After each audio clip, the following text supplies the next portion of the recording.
Okay, just a few notes about our first set of readings for week 1. I wanted to start with these big picture readings because I wanted you to begin the semester thinking about what's involved with language work, what are the stakes of this work, how do small choices accumulate and create larger meanings. So really, what's at stake when we're working with language? Language changes as do style and usage conventions. This means that we need a flexible and adaptive mindset when we're copy editing rather than an adherence to strict rules. Audience and situation will shape editing decisions, in other words. Those decisions don't happen in a vacuum, but in contexts that are shaped by values and beliefs. Language has consequences. So language does work in the world, as the examples in the readings show us. Language both shapes and is shaped by reality. For a recent book to which I'm contributing, here's a quick example.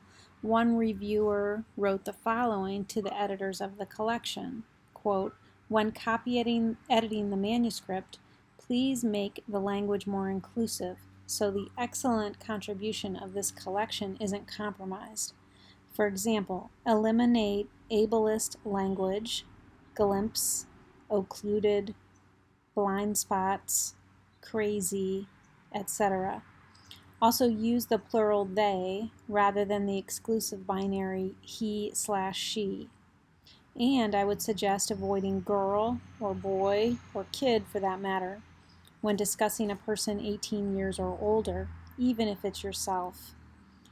Finally, I would recommend an acknowledgement that an almost unavoidable term in academic publishing, blind review, or double-blind review, is ableist. Let me just say a note about what blind review and double-blind review refers to that this reviewer is talking about. So if you say something is blind reviewed, that means that readers read it and reviewed it and you don't know who they are. You are not given their name. So a simple way to rephrase this is to say anonymous review. So just another example of a choice that you can make that would avoid biased language. The point here is that words do things. They aren't just empty containers or mere descriptors. Another takeaway is that the projected audience of this book will expect careful attention to language, and every audience of every text is probably going to be assumed to expect certain kinds of standards in terms of how language is used, and those are the kinds of things that copy editors pay attention to. Language work requires questioning, attentiveness, and resourcefulness. So copy editors try not to take anything for granted. Let's say you see a hyphen being used. Are you sure it's needed? Where would you look to find out?